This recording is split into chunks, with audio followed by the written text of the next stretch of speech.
y a une question qui m'est très souvent posée qui est qu'est-ce qu'on peut boire pendant le jeûne intermittent? Et donc aujourd'hui je vais y répondre en détail. Comme vous le savez, le jeûne intermittent, c'est le fait de s'abstenir de manger pendant une durée déterminée qui est souvent égale à 16 heures. 16 heures pendant lesquelles on ne mange pas, 8 heures pendant lesquelles on mange, c'est ce qu'on appelle le fasting, mais il y a aussi d'autres formats comme le 18-6 ou le 24. J'ai fait pas mal de vidéos sur le jeûne intermittent, d'ailleurs si vous souhaitez les voir, n'hésitez pas ici, j'ai une playlist complète sur le sujet, notamment je vous explique dans ces vidéos comment bien démarrer le jeûne intermittent pour ne pas faire les erreurs de débutant. Ce qu'on va essayer de bien comprendre dans cette vidéo, c'est que la réponse à la question qu'est-ce qu'on peut boire pendant le jeûne intermittent, et ben en fait va dépendre de votre objectif santé. Ainsi, on va définir deux types d'objectifs. Premier objectif, vous pratiquez le jeûne intermittent parce que vous souhaitez perdre du poids et ou vous souhaitez retrouver de la résistance à l'insuline. Dans ces cas-là, vous allez pouvoir pratiquer un jeûne intermittent, on va dire light, c'est-à-dire qui va permettre quelques écarts, on va en parler après. Deuxième type d'objectif, vous pratiquez le jeûne intermittent parce que vous souhaitez mettre votre système digestif au repos, parce que vous souhaitez vaincre certaines maladies chroniques ou parce que beaucoup plus globalement, vous souhaitez avoir du jeûne intermittent d'un point de vue thérapeutique. Dans ces cas-là, vous allez pratiquer un jeûne intermittent beaucoup plus strict. Et là aussi, on va en parler juste après. Un point important aussi avant de démarrer, c'est de bien comprendre ce qui va provoquer la sécrétion de l'insuline. Vous savez, cette hormone qui permet de faire rentrer le glucose dans les cellules de votre corps. J'avais évoqué ce sujet il n'y a pas très longtemps, mais ce qu'il faut bien retenir, c'est que tous les macronutriments, glucides, lipides et protéines, font sécréter de l'insuline à un niveau qui est complètement différent. Ainsi, par exemple, les glucides font sécréter de l'insuline de façon relativement conséquente, qui a pondéré bien sûr suivant l'index glycémique. Les protéines font sécréter de l'insuline d'un point de vue plutôt modéré, et les lipides, eux, font sécréter de l'insuline de façon très modeste. Ainsi, dans les grands principes, on va dire que tout ce qui contient des glucides et des protéines, eh bien, en fait, est complètement à bannir de votre jeûne intermittent, parce que ça va faire sécréter de l'insuline. Et la consommation de lipides pourra être OK dans certains cas, notamment pour ceux qui pratiquent le jeûne intermittent de type 1, donc le type light. Dans ces cas-là, la consommation d'un peu de lipides, ça peut être OK, mais ça va être banni pour ceux qui pratiquent le jeûne intermittent strict. Juste un point aussi sur les aliments solides, sur la nourriture. Bien sûr, pendant le jeûne intermittent, on ne consomme aucun type de nourriture. Par définition, c'est incompatible. C'est comme si vous me disiez, voilà, je souhaite aller au cinéma pendant que je dors. C'est pas possible, vous pouvez pas être à la fois dans votre lit et à la fois dans un cinéma en train de regarder un film.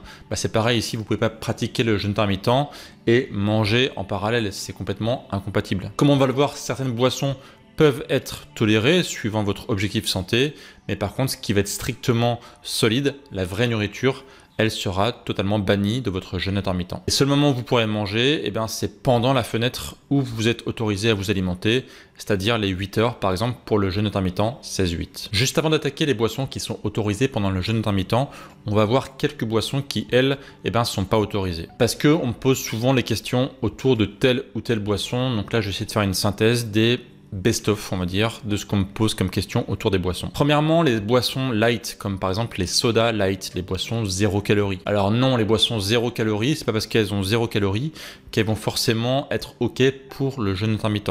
Dans tous les cas, ces boissons contiennent des édulcorants, de l'aspartame, des choses qui vont faire sécréter l'insuline.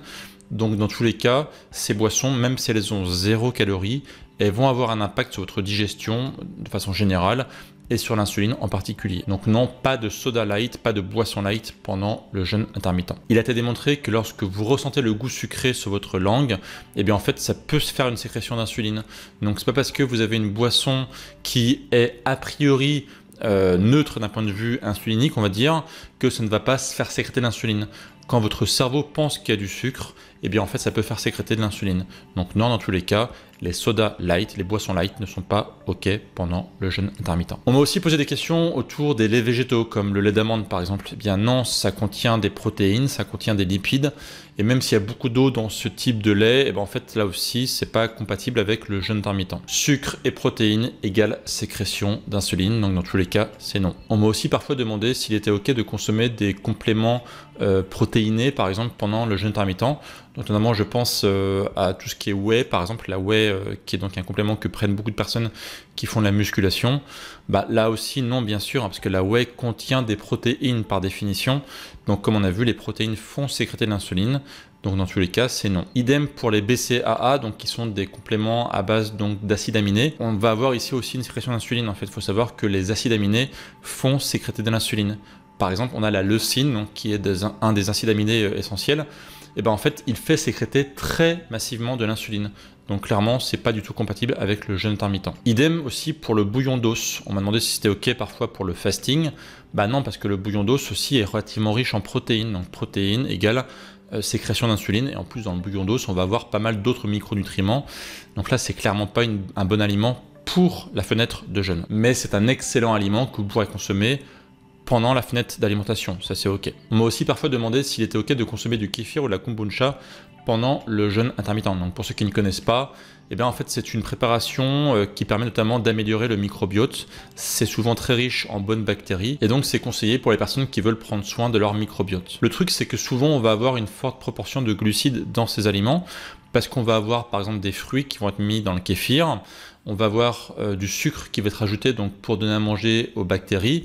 Et même si les bactéries vont consommer ce sucre, eh bien, il peut y en avoir de façon résiduelle. Donc le sucre des fruits plus le sucre ajouté, eh bien sûr, c'est pas compatible avec le jeûne intermittent. J'ai même trouvé une étude qui a montré que le kéfir, par exemple, avait un indice insulinique, donc c'est-à-dire l'indice qui permet de mesurer l'impact de l'aliment sur la sécrétion d'insuline.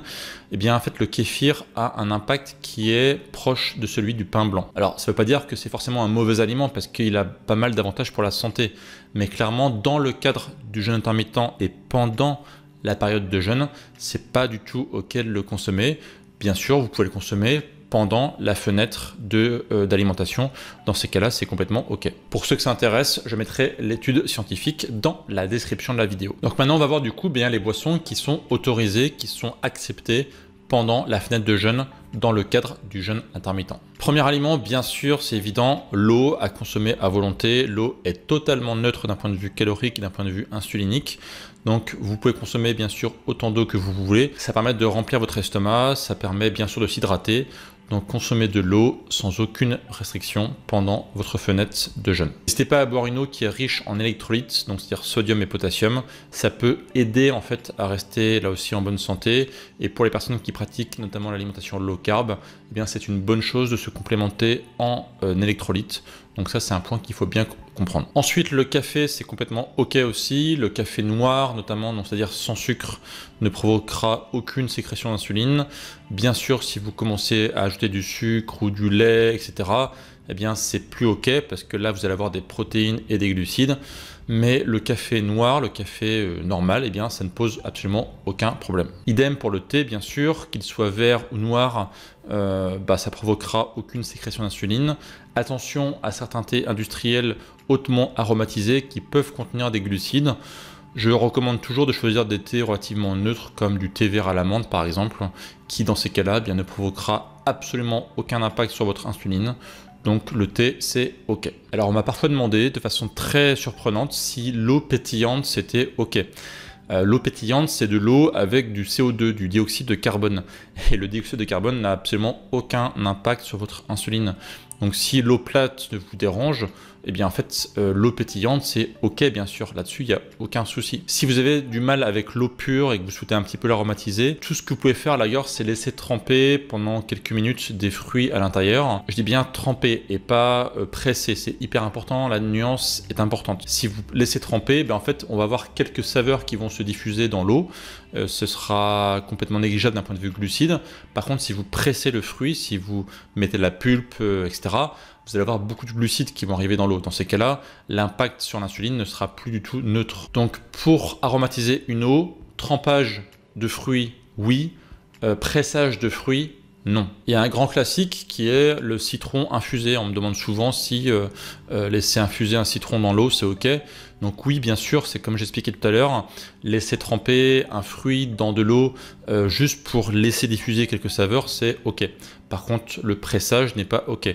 Donc si vous souhaitez avoir du goût sur votre thé ou pour votre eau, laissez infuser un citron. aucun souci. Il y a aussi le cas du café gras. Alors pour le café gras, c'est un peu particulier parce que là, ça va dépendre de votre objectif santé, comme je vous l'expliquais tout à l'heure. Si votre objectif, c'est perdre du poids, retrouver de la résistance à l'insuline, la consommation du café gras, eh bien, sera OK, parce qu'en fait, on va avoir ici principalement des lipides, et les lipides ont un impact qui est relativement négligeable sur l'insuline. Il n'est pas égal à 0, mais on va dire que dans le cadre d'une perte de poids, c'est relativement négligeable.